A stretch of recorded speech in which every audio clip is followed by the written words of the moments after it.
महात्मा फूले समता परिषद के अध्यक्ष और पार्टी की अभियान समिति के भी अध्यक्ष सुभाष कुशवाहा जी, यहाँ उपस्थित शंभुनाथ सिन्हा जी, पार्टी के राष्ट्रीय महासचिव और प्रवक्ता, अंगद कुशवाहा जी, पार्टी के प्रदेश के नेता, प्रशांत पंकज जी, सब पार्टी के राज्य स्तर के नेता हैं।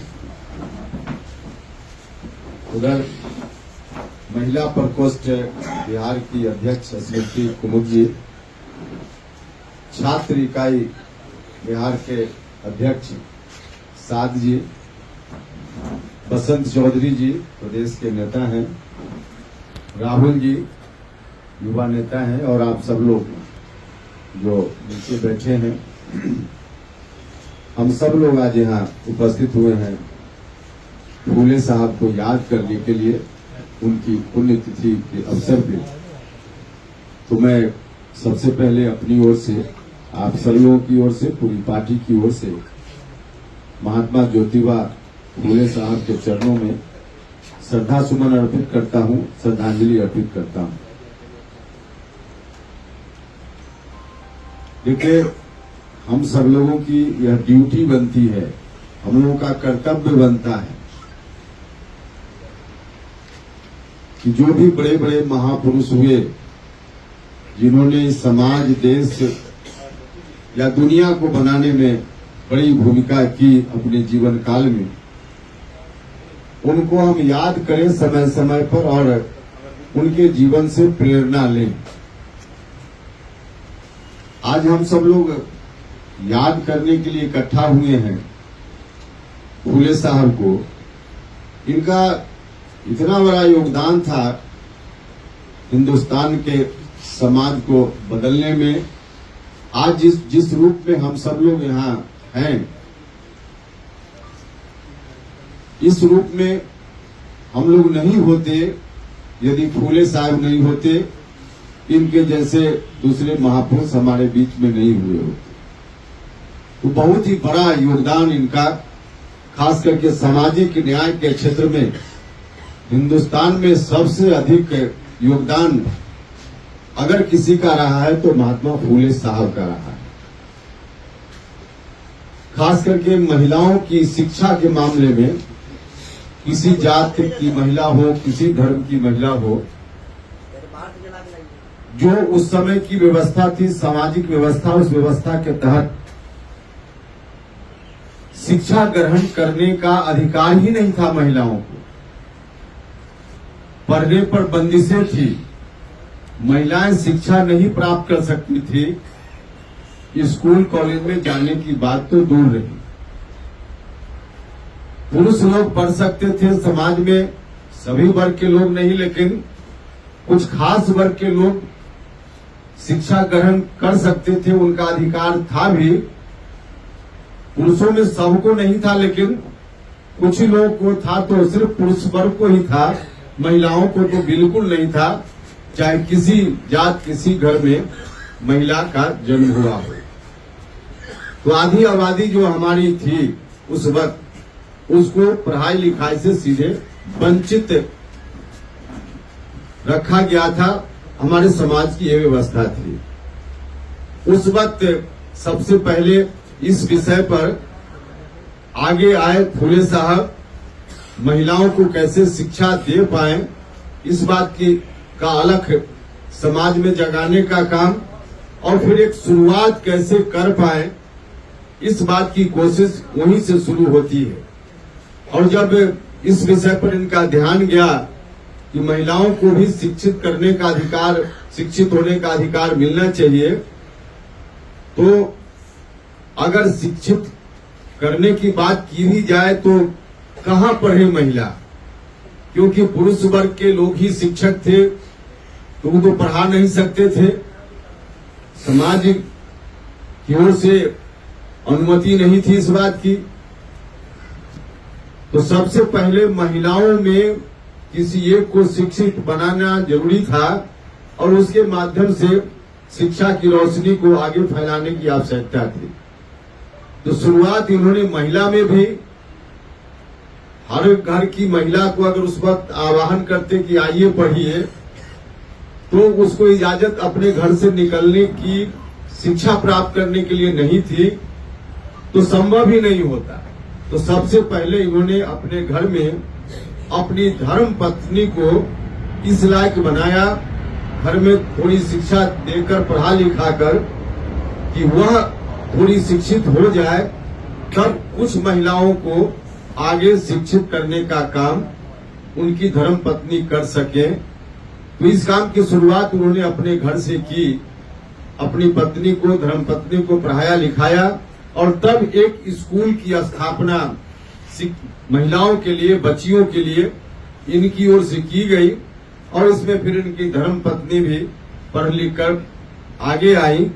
तो इसलिए हम लोग प्रथम शिक्षिका के रूप में हिंदुस्तान में अगर जानते हैं तो फूले साहब की धर्म पत्नी को हम इस रूप में जानते हैं। तो प्रथम शिक्षिका के रूप में अपनी पत्नी को शिक्षित बनाकर इन्होंने वहां से महिला शिक्षा की शुरुआत की। तो इस रूप में हम इनके योगदान को याद करते हैं, और इससे हमको एक बात की प्रेरणा तो इतनी ही बात से हमको मिलती है कि समाज में किसी तरह के सुधार की जरूरत हम महसूस करते हैं, तो समाज के दूसरे वर्ग के लोगों को अपना प्रवचन देकर, भाषण देकर हम कहें कि यह काम आप कीजिए, इतना भर से काम नहीं चलेगा। आप जिस बदलाव की अपेक्षा समाज से करते हैं, उस बदलाव की शुरुआत अपने आप से करनी पड़ेगी। सबसे पहले अपने आप में परिवर्तन लाना होगा, और तब हमारी बातों का असर दूसरे के ऊपर पड़ेगा। तो सबसे पहले उन्हें अपने घर से इसकी शुरुआत की, बाद में चलकर धीरे धीरे बात आगे बढ़ी, और फिर देश भर में धीरे धीरे महिलाओं को शिक्षा प्राप्त करने का अधिकार मिला। वहां से शुरुआत हुई। तो इतना बड़ा योगदान इनका रहा है, और यह मानी हुई बात है, चाहे तब का समय हो या आज का समय, शिक्षा के बगैर तो किसी का विकास हो ही नहीं सकता। चाहे विकास का और जो जो उपाय संभव है सबको अपना लिया जाए, जब तक शिक्षा को समाज के सभी व्यक्ति तक पहुंचाने का इंतजाम नहीं होगा, तब तक समाज का मुकम्मल विकास हो ही नहीं सकता। हर व्यक्ति के लिए आवश्यक है, विकास के दौर में वह तभी आगे बढ़ेगा जब शिक्षा प्राप्त करेगा। और इसलिए आज की तारीख में जो हम इनको याद करते हैं, तो वर्तमान जो शिक्षा की व्यवस्था है, खासकर गरीबों के लिए, उसको देखकर तो अंदर से मन हिल जाता है। जो पैसे वाले लोग हैं उनके लिए तो कई तरह की व्यवस्था हो गई है। प्राइवेट स्कूल, सरकारी स्कूल में भी जो अच्छा स्कूल है उसमें उनका नामांकन, उनके बच्चों का नामांकन, प्राइवेट स्कूल में पैसा देकर भी शिक्षा को खरीद करके भी अपने बच्चों को लोग देने का काम कर रहे हैं। लेकिन गरीब घर के लोग, दलित पिछड़े, अति पिछड़े समाज के लोग या दूसरी जात के भी जो गरीब लोग हैं, उनके बच्चों के लिए शिक्षा की जरूरत है, तो कहाँ उनके बच्चे शिक्षा ग्रहण कर पाएंगे? यह आज भी बड़ा सवाल हम सब लोगों के सामने है। और आज की तारीख में जब हम इनको याद करते हैं, तो हमारा ध्यान निश्चित रूप से इस विषय पर जाता है, जाना ही चाहिए, और हमको प्रेरणा ग्रहण करनी चाहिए इनसे कि शिक्षा के लिए जो भी कुछ करना पड़ेगा हम सब लोग करेंगे। जिस रूप में भी करने की जरूरत हो, हम सब लोगों ने पहले भी कोशिश की, शिक्षा सुधार आंदोलन किया जब मौका मिला, और हमको आज तो प्रसन्नता होती है कि शिक्षा सुधार आंदोलन के समय जो हम सब लोग सरकार से डिमांड कर रहे थे, उसमें से कई डिमांड पर सरकार का ध्यान आज इतने दिनों के बाद गया है। जो मांग हमने उस वक्त रखी थी, उस मांग पत्र को कोई उठाकर देखे तो उसमें जो जो बातें लिखी हुई थी, राज्य की सरकार धीरे धीरे अब उसको अपने अमल में लाने का प्रयास कर रही है। इतने दिनों के बाद अब विडंबना इस बात की है कि लगभग 18 साल, अब 20 साल पूरा होगा 2025 में नीतीश जी की सरकार और उनके मुख्यमंत्री रहते हुए। इतने दिनों के बाद इनका ध्यान गया। शुरुआती दौर में ही अगर ध्यान चला गया होता, उनके पहले की जो सरकार थी 15 साल, उस समय तो शिक्षा पर ध्यान जाए यह अपेक्षा भी समाज में नहीं थी उनसे। लेकिन नीतीश जी से अपेक्षा जरूर थी कि नीतीश जी आएंगे तो इस विषय पर जरूर ध्यान देंगे। लेकिन अब 18 साल बिताने के बाद नीतीश कुमार जी का थोड़ा ध्यान गया है। इतने दिनों तक राज्य के नौजवानों का, युवाओं का जो नुकसान हो गया, अब दुनिया की कोई ताकत उनके नुकसान का भरपाई अब नहीं कर सकती है। आगे आने वाले दिनों में अब हम सब लोगों को इस बात के लिए संकल्प आज की तारीख में लेना चाहिए कि कैसे शिक्षा बेहतर से बेहतर हो पाए गरीबों के लिए। इसमें हम सब लोग अपनी भूमिका का निर्वहन करें, इस बात का संकल्प लेना चाहिए। लेकिन आज भी राज्य की सरकार को जितना करना चाहिए, कई बार तो लगता है कि दिखावे के लिए राज्य की सरकार कर रही है। अब चुनाव का वक्त जब नजदीक आया है, ये 18 साल में नहीं बात समझ में आई, अब जाकर के चुनाव का समय नजदीक आया है, तो जो पुराने मुद्दे कभी थे, जिसको नीतीश जी ने, जेडीयू ने ठंडा बस्ता में डाल दिया था, वो अपनी सुविधा के अनुसार इन मुद्दों को आज उठाने की कोशिश कर रहे हैं। अगर ईमानदारी से इनके अंदर इस बात का पक्का इरादा होता कि जो बात मुद्दा के रूप में हम उठा रहे हैं, उस पर न सिर्फ मुद्दा हम बनाए रखें, बल्कि संबंधित पक्ष के लोग ध्यान दें, ईमानदारी से इनके मन का अगर इरादा पक्का होता, तो कई चीजें हैं जिसका निदान पहले निश्चित रूप से हो गया होता। जैसे विशेष राज्य के दर्जा का मुद्दा है, नीतीश जी तो लगातार उठाते रहे और हम लोग भी विशेष राज्य के मुद्दा का समर्थन करते हैं। बिहार को विशेष राज्य का दर्जा मिलना चाहिए, लेकिन अपनी सुविधा अनुसार। जब भारत सरकार और राज्य की सरकार नीतीश जी के मुख्यमंत्री रहते हुए, नीतीश जी जिस गठबंधन में मुख्यमंत्री थे, उस गठबंधन की सरकार बरसों बरस तक रही और हर तरह से नीतीश जी या उसके पहले लालू जी भी भारत की सरकार में इतनी ताकतवर स्थिति में ये लोग रहे कि उस वक्त अगर इस मुद्दा को ईमानदारी से उठाते तो बिहार को विशेष राज्य का दर्जा कब मिल गया होता। तो उस वक्त सिर्फ जब कमजोर होते हैं लोग राजनीतिक रूप से, नीतीश जी हो, लालू जी हो, तब इस तरह के मुद्दों को उठाते हैं। और आज यही हो रहा है, जब ताकत इनके हाथ में थी उस वक्त नहीं मुद्दा उठाया, और चुनाव जब सामने दिख रहा है तो इसको मुद्दा बनाने का प्रयास कर रहे हैं। हम आपसे आग्रह करना चाहते हैं कि चाहे जाति जनगणना का सवाल हो, इतने दिनों तक रिजर्वेशन का सवाल हो, विशेष राज्य के दर्जा का सवाल हो, आज चुनाव करीब दिख रहा है, तब इस तरह का एक्सरसाइज, मुद्दा बनाने का प्रयास नीतीश जी की ओर से, लालू जी की ओर से और कुछ नहीं, बल्कि समाज को फिर से एक बार दिग्भ्रमित करने की कोशिश है, साजिश है इनकी, ताकि लोग फिर से इनके झांसा में आ जाएं और बिना कुछ किए हुए लोग इनको फिर से वोट दे दें। इसलिए इन मुद्दों को उठा रहे हैं।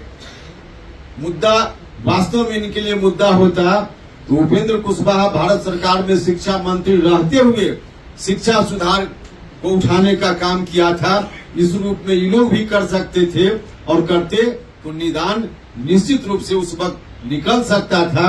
उपेंद्र कुशवाहा उस हैसियत में तब भी नहीं था राजनीतिक रूप से, लेकिन जितनी हमारी हैसियत थी, हम जनता के बीच सवाल को ले जा सकते थे।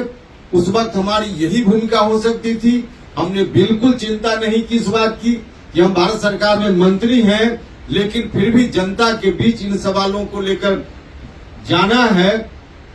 हमने कोई चिंता नहीं की और जनता के बीच उन सवालों को, शिक्षा सुधार के मामला को हम ले गए, और समय के हिसाब से चाहे हम पक्ष में रहें, विपक्ष में रहें, मुद्दा हमारे लिए जो जनता का मुद्दा है हम विपक्ष में रहते हैं तब भी हमारा वही मुद्दा रहता है, हम पक्ष में आते हैं तब भी उस मुद्दा को हम भूलते नहीं हैं।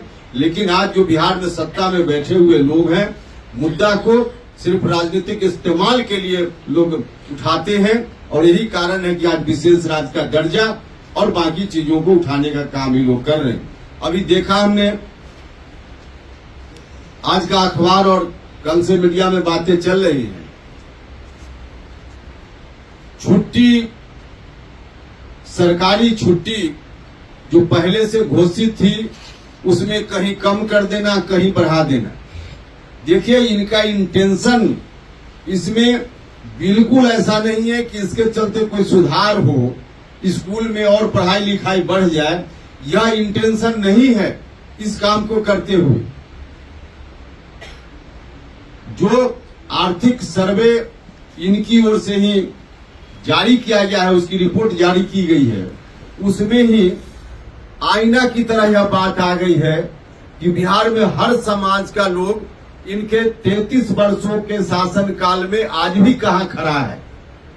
चाहे पिछड़ा समाज के लोग हों, अति पिछड़ा समाज के लोग हों, दलित महादलित समाज के लोग हों, अल्पसंख्यक समाज के लोग हों या सवर्ण जात के भी जो गरीब लोग हैं, 35 साल से इन लोगों का राज चल रहा है और इतने दिनों में बिहार कहां खड़ा है। एक आईना है इन लोगों के लिए भी, अपनी पीठ चाहे जितना थपथपा ले, लेकिन पूरे तौर पे आईना है। इन्होंने जो मौका मिला उसका इस्तेमाल अगर इतने दिनों में किया होता तो 35 साल और 33 साल में तो कितना कुछ किया जा सकता था। तो दोनों ने मिलकर 33 साल में बिहार की जनता को इसी तरह से ठगा है और आगे इनको लगता है कि अब जनता हमारी बातों से ठगाने वाली नहीं है। चुनाव में अब जाएंगे तो लोग हमसे सवाल पूछेंगे, सभी समाज का नौजवान पूछेगा कि हमारे रोजगार का क्या हुआ, उद्योग धंधा बिहार में क्यों नहीं लगा, शिक्षा की व्यवस्था क्यों नहीं दुरुस्त हुई, स्वास्थ्य की व्यवस्था क्यों नहीं दुरुस्त हुई। तो कुछ अब तात्कालिक कुछ ऐसा निर्णय करो कि लोग भावना में आकर उनको वोट दे दें, यही कोशिश है। और इसी कोशिश का परिणाम है कि अभी छुट्टी कहीं घटाने और बढ़ाने का काम कर रहे हैं। शायद मुगालते में है सत्ता में बैठे हुए लोग, इनको लगता है कि अल्पसंख्यक समाज के लोग 2 दिन कहीं छुट्टी ईद में बढ़ा देंगे, उससे अल्पसंख्यक समाज के लोग खुश हो जाएंगे और पूरी मजबूती के साथ उनको वोट दे देंगे। गलतफहमी में है नीतीश जी और सरकार में बैठे हुए लोग। अल्पसंख्यक समाज के लोग भी 2 दिन की छुट्टी से अब खुश होने वाले नहीं हैं। उनको भी अपने बच्चों के लिए पढ़ाई लिखाई का इंतजाम चाहिए, उनको भी चाहिए, उनके घर में जो युवा है उनके लिए भी नौकरी चाहिए, उनके लिए भी स्वास्थ्य का अच्छा इंतजाम चाहिए। इन लोगों को लगता है कि नहीं कुछ किया तो 2 दिन छुट्टी बढ़ा दो, अल्पसंख्यक समाज के लोग ऐसे ही वोट दे देंगे। अब अल्पसंख्यक समाज के लोग भी अपना हक सोचते हैं, किस बात में अच्छा है, किस बात में बुरा है और क्या कुछ डेवलपमेंट के लिए जरूरी है, उनके विकास के लिए जरूरी है, क्योंकि उनका भी ध्यान अब गया है। तो अब मुगालते में इन लोगों को नहीं रहना चाहिए। इस छुट्टी की घोषणा से वोट इनका कोई बढ़ जाएगा अल्पसंख्यक समाज में, यह बिल्कुल नहीं है। नीतीश जी ने तो अपना चेहरा ऐसा बिगाड़ लिया, खासकर अल्पसंख्यक समाज के लोगों के बीच में। बिहार के अल्पसंख्यक समाज के लोग कभी नहीं भूलेंगे कि जिस सीएए की बात होती है उसको पारित कराने का काम राज्यसभा में, पार्लियामेंट में अगर जेडीयू के लोगों ने साथ नहीं दिया होता उस वक्त, तो सीएए कभी कानून का रूप लेता ही नहीं। तो जनता दल यूनाइटेड का जो चेहरा है, उस चेहरा को अल्पसंख्यक समाज के लोग याद रखे हुए रहेंगे जीवन भर। और 2 दिन की छुट्टी से यह चेहरा नीतीश कुमार जी का उन लोगों के बीच सुधर जाए, यह सोचते हो नीतीश जी, तो यह बिल्कुल गलत है, नहीं संभव है ऐसा। अब समाज के हर व्यक्ति के लिए इंतजाम करना पड़ेगा।